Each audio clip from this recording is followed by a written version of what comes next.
Assalamualaikum warahmatullahi wabarakatuh. Saya Fadila Septiana Sukmarajo, NIM O02200045 dari kelas B Prodi Pendidikan Kepelatihan Olahraga. Pada mata kuliah Sejarah dan Asas Keolahragaan, saya akan menjelaskan yang pertama, sejarah dan filosofi Olimpiade kuno, yang kedua, gerakan Olimpiade modern, dan yang ketiga, nilai-nilai Olimpiade modern. Yang pertama, saya akan membahas tentang sejarah Olimpiade kuno. Olimpiade pada mulanya adalah sebuah festival olahraga yang merupakan bagian dari ritual keagamaan bangsa Yunani dan koloninya untuk menyembah dan memuja Dewa Zeus.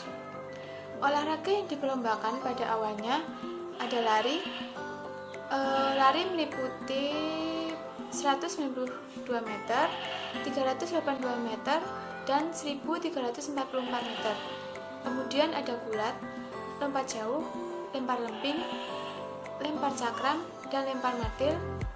Kemudian ada tinju, balap kereta kuda, balap kuda, lomba lari membawa senjata. Lomba diadakan setiap 4 tahun sekali di stadion berkapasitas 40.000 dengan luas 300 meter x 200 meter di dekat Sungai Kladelos dan berlangsung selama 5 hari. Para atlet melakukan lomba dengan bertelanjang bulat, dimaksudkan untuk menjaga kesucian festival. Peserta dan penonton yang diizinkan berpartisipasi hanyalah kaum pria. Pemenang lomba diberikan penghargaan tertinggi berupa mahkota daun zaitun dan diberikan gelar pahlawan. Filosofi dan nilai-nilai dalam penyelenggaraan Olimpiade kuno. Yang pertama, selalu menjaga kesucian diri selama bertanding. Yang kedua, menjaga kekuatan dan kebugaran fisik, keterampilan, dan ketahanan mental jiwa. Yang ketiga, semangat berprestasi. Yang keempat, kejujuran dalam bertanding. Yang kelima, saling menghargai. Yang keenam, terciptanya perdamaian. Yang ketujuh, terjadinya kompromi dan kesepakatan antar suku. Yang kedelapan, penghargaan tertinggi yaitu pahlawan, hadiah, monumen. Yang kesembilan, peningkatan ekonomi. Dan yang kesepuluh, sukaria atau sukacita. Yang kedua, saya akan membahas tentang gerakan Olimpiade modern. Gerakan Olimpiade modern berawal dari ketertarikan terhadap filosofi mulia Olimpiade kuno. Peran Pierre de Coubertin, bangsawan dari Prancis, menggagas dan coba membangkitkan kembali semangat lomba Olimpia melalui penyelenggaraan pertandingan tingkat internasional yang dikenal sebagai Olimpiade atau Olympic Games. Selain penyelenggaraan festival olahraga internasional, dilakukan juga gerakan penyebar wawasan filosofi, nilai-nilai, paham Olimpiade atau Olympism, yang kini dikenal dengan gerakan Olimpiade atau Olympic Movement. Olimpiade yang pertama kali diadakan di Athena pada tahun 1896. Kegiatan Olimpiade diharapkan dapat memberikan inspirasi dan semangat persaudaraan dalam upaya membangun resolusi perdamaian untuk mengatasi kekacauan yang terjadi di seluruh dunia. Olimpisme adalah dasar fundamental dan filosofi kehidupan yang mencerminkan dan mengkombinasikan keseimbangan antara jasmani dan rohani, serta mengharmonisasikan antara kehidupan keolahragaan, kebudayaan, pendidikan, sehingga dengan demikian dapat diciptakan keselarasan kehidupan.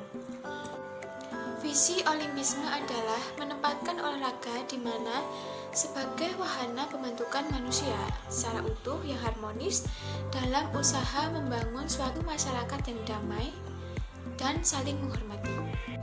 Simbol gerakan Olimpiade modern terdapat 5 cincin dengan 5 warna, terdiri dari biru, kuning, hitam, hijau, dan merah, dengan latar belakang putih.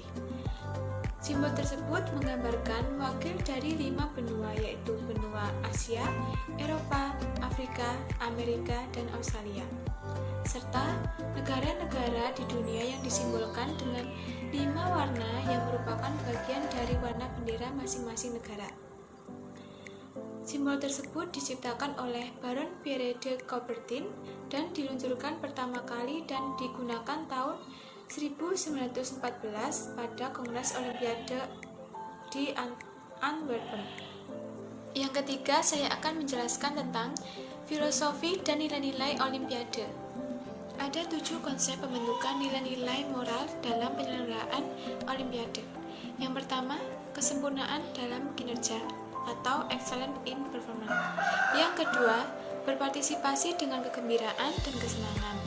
Yang ketiga, kejujuran dalam berkompetisi. Yang keempat, rasa hormat terhadap sesama tanpa memandang perbedaan bangsa, budaya, suku, maupun orang per orang. Yang kelima, pengembangan kualitas manusia atau human quality development.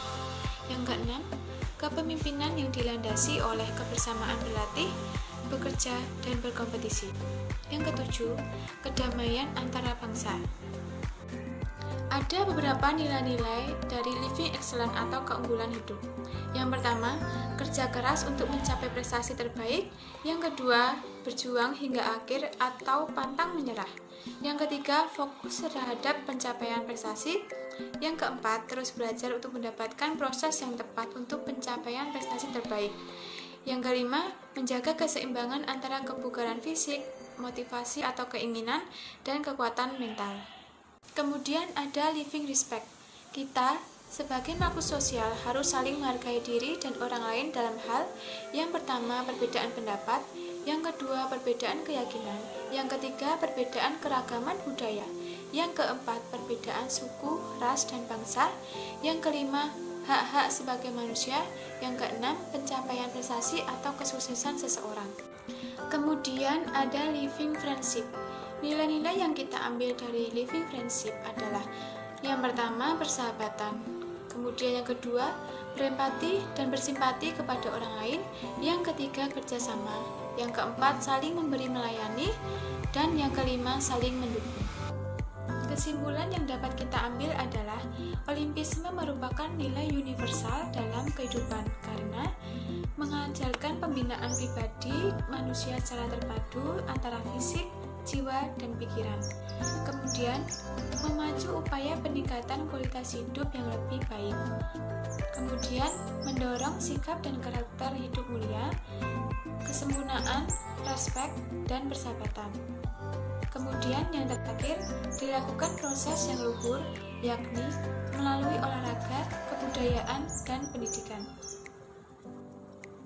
Sekian penjelasan dari saya. Semoga bermanfaat, kurang lebihnya mohon maaf. Wassalamualaikum warahmatullahi wabarakatuh.